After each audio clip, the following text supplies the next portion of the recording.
Blessings, everybody. Welcome back to the channel. I'm Dane, your host. Hope you're doing great wherever you may find yourselves. And welcome to another episode of Faceoff Friday, where I pit two bands against each other, or two artists, or a band versus an artist, regarding two specific albums to see which of the two reigns the mightier. And today I have for you Quiet Riot's American debut, Metal Health, February 1983, versus Van Halen's 1984. Came out in January of 1984, so almost a year later. And I'm in high school for both of these, freshman for Quiet Riot and sophomore for Van Halen, thereabouts. And it's interesting that Metal Health is the band's debut regarding Quiet Riot, but they had two Japanese releases that were never really, so I understand, released fully to the public here. I'm sure that you can get them in some fashion, but I think it's still difficult. They're not very good, despite the fact that they had the wonderful Randy Rhoads on them. So let's get down to business, shall we? Starting with Quiet Riot, Metal Health. We have the opening title track, Metal Health, which I think is just dynamite. I once had someone tell me that I must not be very mature at my age, considering I still listen to this album or this band. Can't help the way I feel. So, Metal Health, 10 out of 10 for me. Great 80s metal song. Next is Come On Feel the Noid. The Noid. Come On Feel the Noise. The Slade cover. This is just dynamite. I have to give this a 10 out of 10 as well. I love it.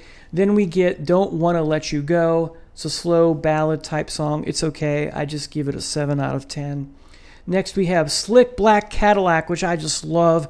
It's not a great song. It's not a masterpiece of a song, but it is a fun song. I have to give it an 8 out of 10. When I put this on, I have to listen to this song. Then we get my favorite song on the album, Love's a Bitch. I love the song. It's dynamite. Kevin Dubrow sings it with such passion. Singing from the heart, perhaps. Singing from experience. I love it. 11 out of 10. Gotta rank it that high, folks. Next, though the guitar is great on this track, the song Breathless is just okay. I give it, it's a little bit better than okay. It's not mediocre, just above that average, I guess, or slightly above average. I give it a 7 out of 10. Then we get Run for Cover, much of the same. Okay song, not a great song, a 7 out of 10. Then we get the wonderful intro to the main song, that's Let's Get Crazy, but the intro is the glorious Battle Axe. 11 out of 10 for me, folks. And of course, you hear it and you think Eddie Van Halen. Is it an homage? Is it an inspiration from Eddie? Probably. Is it a deliberate homage? Who knows? But regardless, Carlos Cavazo is amazing here. The only thing about it is that a little bit too short, and it leaves me wanting more, but it gives me goosebumps. And yes, the dork that I am, I have to get up and play air guitar like I did today, when I listened to it for the third time in the last 2 days. In fact, I listened to it in my classroom on my off period, making an ass out of myself. No one saw me, but hey, it was fun. All right, and of course, Let's Get Crazy. What a cool song. I give this a 9 out of 10. A 9 out of 10. It is fun. I love it. Cool song. And then you get Thunderbird, which I give an 8 out of 10. Song makes me sad, but it is a good song. Not a great song. I used to not like the song at all when I first heard it. It's like, where's the heaviness? But as I get older, I began to really appreciate it. And of course, dealing with the tragedy that is the loss of Randy Rhoads, so young. All right, now I'm going to talk about what this translates if we do it by the numbers. Based on those numbers I gave you, divide it. I'll just tell you now. Get an 8 out of 8. Which makes it a very good album, approaching great. 9 is great for me. 9 is great for me on my scale. 8 is very good, so it's very close to approaching great. It's an 8.8, as I said. Let's do Van Halen now. This album was a disappointment for me, but it could still win. Let's see what happens. By the numbers, the opening instrumental 1984, that is essentially like Battle Axe is to Let's Get Crazy, a lead-in to Jump, or an introduction to Jump. 1984, 8 out of 10 for me. I like it. It's not Eruption. It's not little guitars. but I do like it. It's not guitar-y at all. Of course, it's keyboards and synths, but I do appreciate it for what it is. So 8 out of 10. As far as Jump goes, too pop for me, folks. I give it a 7 out of 10. I don't like my Van Halen being too pop-oriented. This, as I said, was disappointing after I heard it. I'd have to really sit down and listen to this and dive her down and see which of the two I like more. That's going to be fun to do that. Panama, again, 7 out of 10. Too commercial for me. Top Jimmy of Jump, Panama, and Top Jimmy. Top Jimmy is the worst, and this is my least favorite song on the album. I also give this a 7 out of 10. Drop Dead Legs I actually quite like, but I only give it an 8 out of 10. So for me, it's a very good song. There's the charisma from Roth here, and the band is just, on all cylinders here. There's something that's a little missing. Perhaps it could be a little heavier, but the vocal phrasing from Roth is one of the main treats of the song. So the phrasing that we get in delivery is just spot on. So Drop Dead Legs, 8 out of 10. Next is Hot for Teacher. I've never liked the song, although I do like the drum intro, making the drum sound like a motorcycle starting. I give it a 7 out of 10. Okay, I don't want to say I don't like it. I don't care for it that much. It's an okay song, so 7 out of 10. The next song is Dynamite. I'll Wait, the slow ballady song. I think this is phenomenal. You got, David singing in a lower register. You have David singing, I think, with passion. I think David singing with determination, perhaps from experience. It's a relatable song. This is usually the first song I put on when I listen to the album. More of that.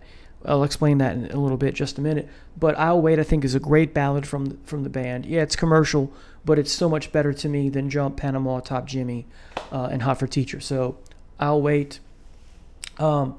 Next is a Dynamite song. So I'll Wait is an 11 out of 10.